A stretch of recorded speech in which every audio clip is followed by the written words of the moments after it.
مبارزه کن، میفرماید جاهد، نمیفرماید قاتل.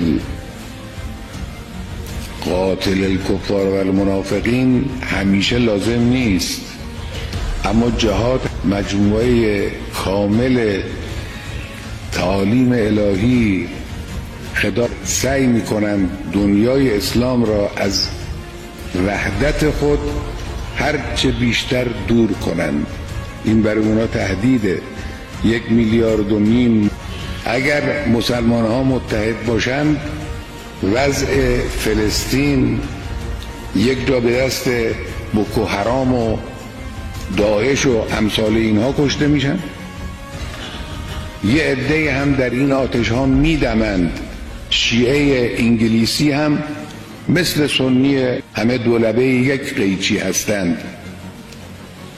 سعیشون این است که مسلمان ها را به جان هم بیاندازند. این پیام، اما پیام وحدت این است که اینها از این اختلافات عبور بکنن، در کنار هم قرار بگیرن، با هم